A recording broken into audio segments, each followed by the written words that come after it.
Assalamualaikum warahmatullahi wabarakatuh. Nama saya Ferdinand Tawakal Muhammad.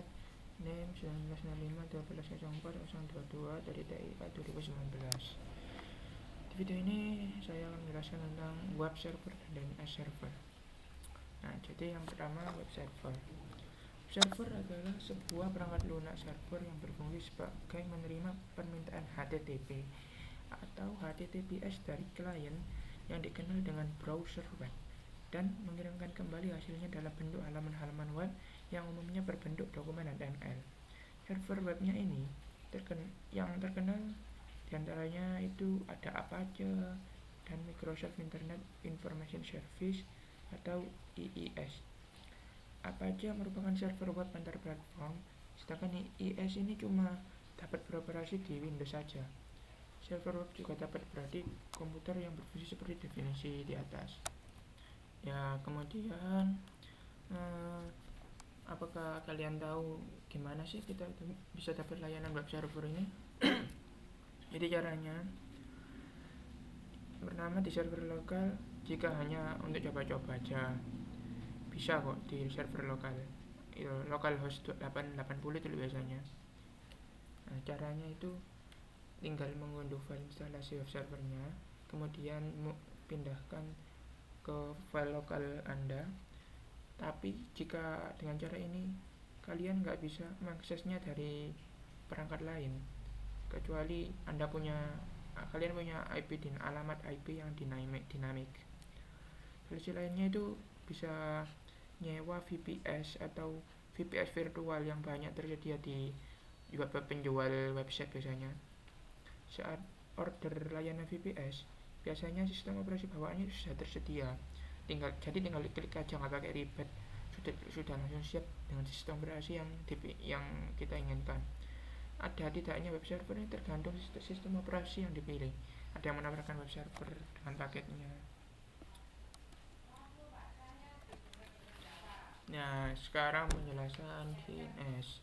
Jadi DNS adalah sebuah sistem yang menghubungkan URL dengan IP address atau alamat IP. Normalnya untuk mengakses internet itu cukup ngetik IP address suatu website. Cara ini kan repot kan ya, sebab kan kita harus tahu alamat lengkap IP addressnya yang dikunjungi dan masukkannya ngetik satu-satu. Nah, masa mau kalian ngapalin, kan ribet. DNS adalah sistem yang meringkas name server atau DNS adalah sistem yang ringkas pekerjaan ini untuk Anda. Kini kalian tinggal ingat nama domainnya aja dan tinggal langsung ngetik di address bar, langsung otomatis DNS akan menerjemahkan domain. Nah, misal kalian akses Google atau Facebook, kalian nggak perlu ngetik alamat IP angka-angkanya, itu tinggal ngetik aja domainnya google.com atau Facebook, langsung keluar. Nah, mantap kan? Nah, kita langsung aja ke praktek Cisco paket tracernya. Di atas jaringan wireless seperti ini, kurang lebihnya seperti ini. Ini ada router, 3 router. Ini dynamic routing, menggunakan dynamic routing. Kemudian ini di router 1 ada 2 lab, masing-masing labnya ada 3 klien, 3 PC. Kemudian di router 2 ini ada DHCP server, di mana nantinya klien-kliennya itu meminta DHCP atau minta IP kepada DHCP servernya, nanti dikasih langsung. Ini menggunakan wireless laptop ke AP1 dengan keamanan WPS. Kemudian yang smartphone ini tanpa keamanan. Untuk router 3-nya sendiri ada DNS server, kemudian web server, FTP server, dan mail server. Yang nantinya kita bahas yaitu DNS dan web server. Lanjut. Langkah percobaan. Buatlah skema. Sudah. Kemudian web servernya itu menggunakan IP 434343.1. Kita lihat web server ini sudah. Nah, kita menggunakan IP 443.1. Kemudian nyalakan service HTTP di komputer web server, kemudian edit file index.html, diedit, kemudian diganti isinya seperti ini. Oke, kita masuk ke web server, kita masuk ke service HTTP, ini indeksnya diedit. Nah, ini langsung masukkan di sini, saya sudah masukkan ini, kemudian save, ya kan. Ya sudah. Baik,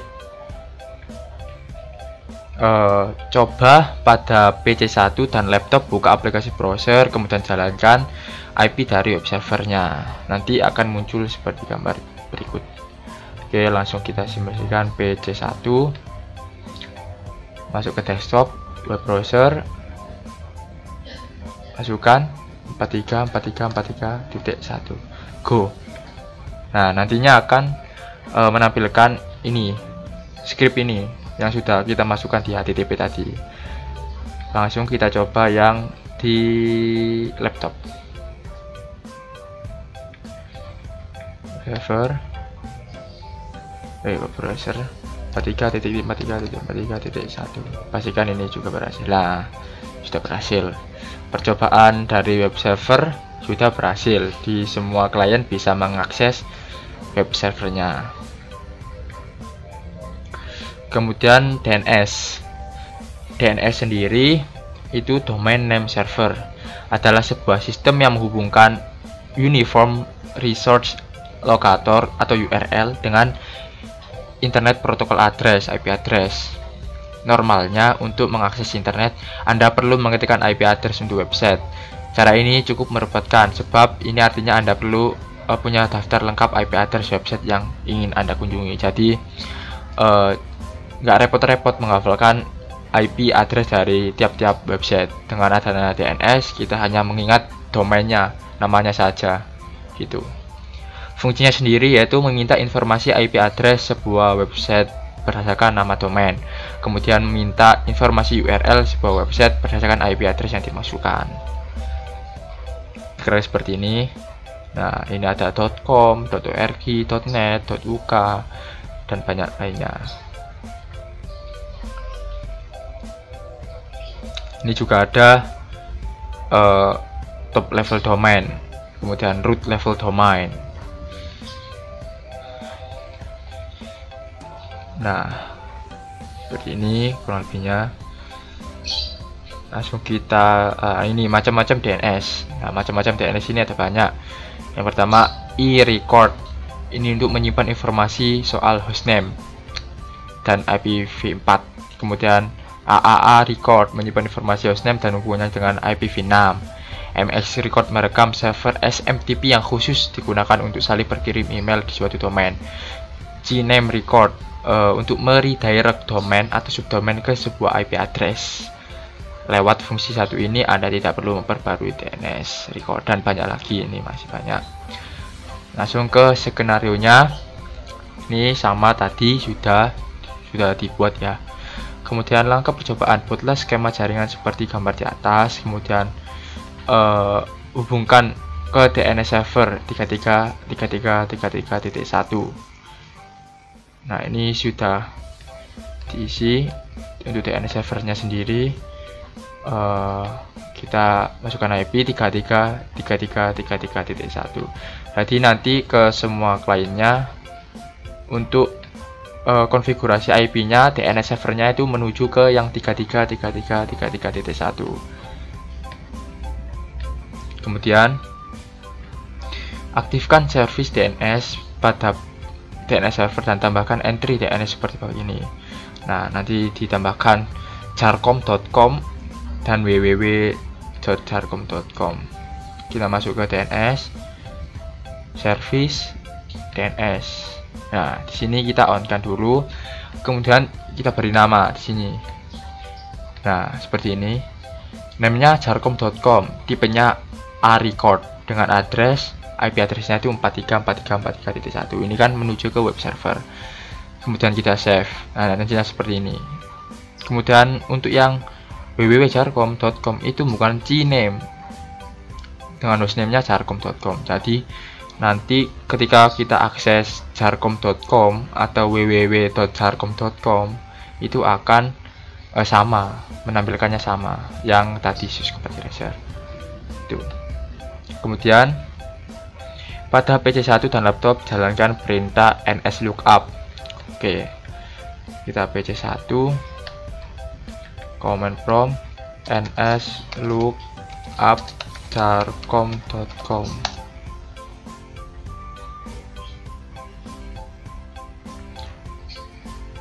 Lama ya.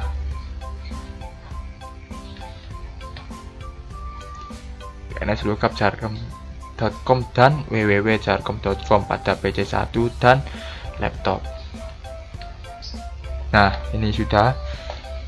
Ini yang jarcom.com, servernya itu sendiri ini. Nah, kontrol dengan address ini web servernya. Kemudian kita nslookup www.jarcom.com seperti ini. Ini ketambahan alias jarcom.com. Tadi mengaliaskan. Sama di laptop juga sama. nslookup jarcom.com. Nah, sama juga. Sama sih. Harusnya sama. Oh, sama. Kemudian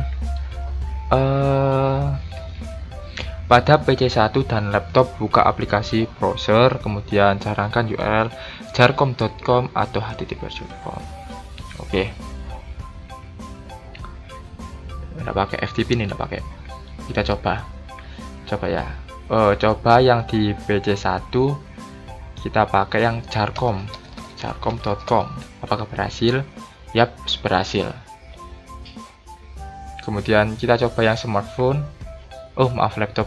Gak apa-apa sih, sama aja. Oh, kok masuk ke sini sih, web server.